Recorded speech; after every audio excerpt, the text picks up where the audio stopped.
todos dizem que saúde é prioridade.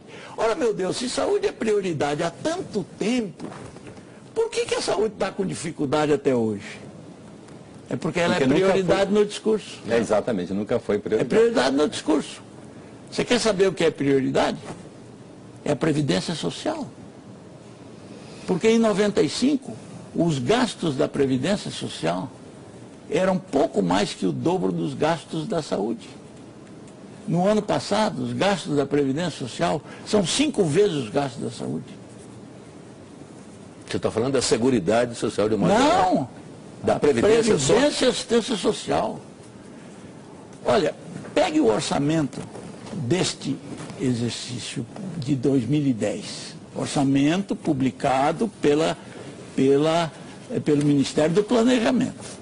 Você vai ver lá, 1.730 bilhões. Aí você diz, puxa, mas isso é muito dinheiro. Quanto deu? 1.730. Mas aí você pega 54% disto é a dívida que precisa ser rolada, o serviço da dívida que você tem que pagar e gastos financeiros, etc. 54%. Então você fica com 850. Do que você ficou com 850, você tem recursos compromissados, que é o Fundo de Participação dos Estados e Fundo de Participação dos Municípios. Isso tem que ser pago. Dá mais ou menos 140 bilhões. Depois você tem salários e encargos dos funcionários públicos. Dá mais ou menos 170. Depois você tem 300 bilhões, que é Previdência e Assistência Social. Não é que recursos discricionários que podem ser utilizados pelos ministérios... 10%, nem isso. 9,98%. 9,98%. É nesse bolo que virou um pedaço tão pequeno que você vai buscar 30% para a saúde, 20% para a educação e tal. Então, o dinheiro não tem. Eu fico muito espantado quando eu vejo gente de responsabilidade dizer precisamos reduzir os tributos, porque a carga tributária é muito alta. Meu Deus do céu, se com essa carga tributária nós estamos nesta situação, se reduzir, como é que ficamos? E aí você vai ver incentivos, os incentivos crescem. Agora há pouco nós tivemos incentivos para automóvel, para linha branca, material de construção. Isso reduz o... Mas, doutor Jatene, na ponta do atendimento médico, o Télio sempre levanta isso aí em programas na área de saúde. Como é que se explica um médico receber R$7 por uma consulta? Isso é que eu queria saber. Como é possível isso? Isso é verdade? É verdade. Acontece na realidade? Quando eu fui ministro... É o valor médio para que tempo médio? Mas não tem nada quando eu fui por fora? Ministro, era R$2,50. Era R$2,50. Como é possível isso? Eu me lembro que antes de eu estar nessas coisas, eu sou diretor do Hospital do Coração. E nós operávamos doentes do SUS. Do SUS não, perdão, do INAMPS. Para você ter uma ideia, o INAMPS, a consulta que o INAMPS pagava era 6 unidades. A unidade era 1% do salário mínimo. Se nós fôssemos receber o que o INAMPS pagava hoje, que o salário mínimo é 510, 1% é R$5. 6 unidades, 30. O sistema paga 7. Nem isso. 7 para 30. Mas parece uma coisa irreal, né? Irreal por quê? Porque é o recurso que tem. Aí você diz, precisa fazer gestão. Mas, pô, eu não tenho dinheiro, como é que eu vou fazer gestão? Eu quero pagar 30. Quando eu estava no Ministério, a Federação dos Médicos queria passar, era 2,50, queria passar para 10. Só essa diferença de 2,50 para 10 representava 3,5 bilhões. Eu tinha para toda a assistência médica 7,5 bilhões. Como é que eu podia fazer? E aí você diz, não, o problema não é recurso, o Jatene só pensa em recurso. Mas é claro que eu penso em recurso, porque se eu não tiver recurso, eu não faço.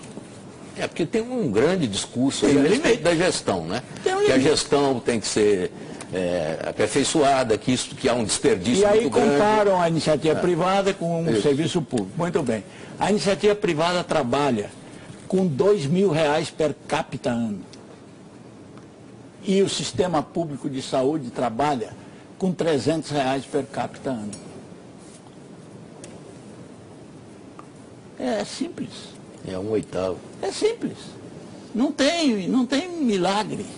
Bom, essa é uma, digamos assim, uma aritmética clínica um tanto quanto sinistra, né? Eu escrevi um artigo uma vez, a aritmética da saúde. É que as pessoas geralmente não são bons alunos em aritmética. Também isso. Então o pessoal acha que é uma matéria esquisita, mas é fundamental, porque se você não fizer conta, não adianta. Fica o país do faz de contas.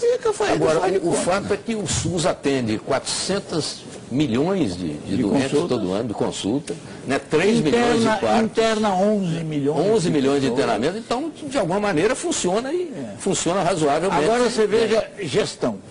Quando eu entrei no Ministério, em 95, em 94 tinham sido internados 15 milhões de pessoas.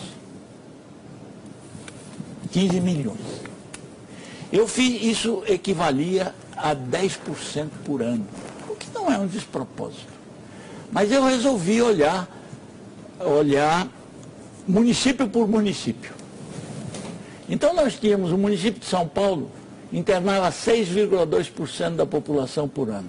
Porque aqui tem muito convênio, muito plano de saúde, muita coisa. Mas tinha município que internava 10, 12, 15, 20, 30. Tinha município que internava 40% da população por ano. O que é isso? Isso é fraude. E aí eu fui olhar o sistema de processamento de contas. Não tinha críticas no sistema de processamento de contas. É por isso que a imprensa noticiava parto em homem, fimose em mulher, tal. Não tinha crítica. Passava tudo. Passava até isso. E tinha empresas que faziam prontuários fantasmas. Deixa eu só completar essa informação. Nós colocamos 135 críticas no sistema de processamento de contas. Em 96, se internou menos de 12 milhões. 3 milhões, de 3 milhões era né? fraude. Hoje ninguém fala em fraude, fala em fila, fala em tempo para atender, tempo para fazer exame, mas aquelas fraudes acabaram. Doutor Jatene, voltando à aritmética, se um médico recebe R$7 por uma consulta, ele vai ao final do dia receber 7 vezes 8, 56 reais. Isso um pedreiro não trabalha. Exato, isso é que eu quero chegar. O ponto que eu quero chegar. Se ele recebe R$56 ao final de um dia, ele vai ganhar menos de R$1.600 no final do mês. Que é pouco próximo do salário. Então, eu pergunto, os médicos do Sistema Único de Saúde, de fato, ganham menos de R$1.500 para atender 8 horas por dia? Ganham mais. Por quê? Porque eles trabalham em mais de um lugar. Mas são 8 horas de consulta. Mas o médico trabalha 16 horas por dia, dá plantões noturnos. Tem médico que dá 10, 15 plantões noturnos por mês. E aí é que eu digo, o médico ser um profissional que trabalha muito e ganha pouco, não é ruim para ele. É ruim para o doente que ele vai atender. É para ele também. Aí que vem o problema da qualidade da assistência. É a qualidade da assistência. É ruim para o doente que ele vai atender. Porque ele está cansado, ele não tem tempo para se reciclar, ele não tem tempo para se atualizar. Esse é o problema que nós vivemos discutindo. Agora, como é que você vai fazer para isso melhorar? E aí, do outro lado, você vê que em 96 nós tínhamos 82 faculdades de medicina E hoje nós temos 180. Então Parece que em 10 é uma profissão estimulante. Como estimulante com salários nesse nível? E é uma profissão que não tem desemprego. Tem subemprego. Por quê? Porque ele não trabalha só para o SUS. Ele trabalha para convênios, que pagam um pouco melhor. Ele trabalha para serviços de emergência. E ele trabalha em hospitais privados. Então ele tem 2, 3, 4, 5, 6 jornadas por dia. Mas não se aperfeiçoa, né? Não se aperfeiçoa. Isso é ruim. Isso, mas na agora, verdade, não é uma ficção. De fato, o médico pode não estar, de fato, cumprindo a obrigação que ele teria com o doente. Não, isso não é uma ficção, isso é uma realidade. O que eu sempre disse é que o salário, que é uma invenção capitalista, o Joemir me corrige se eu estiver errado.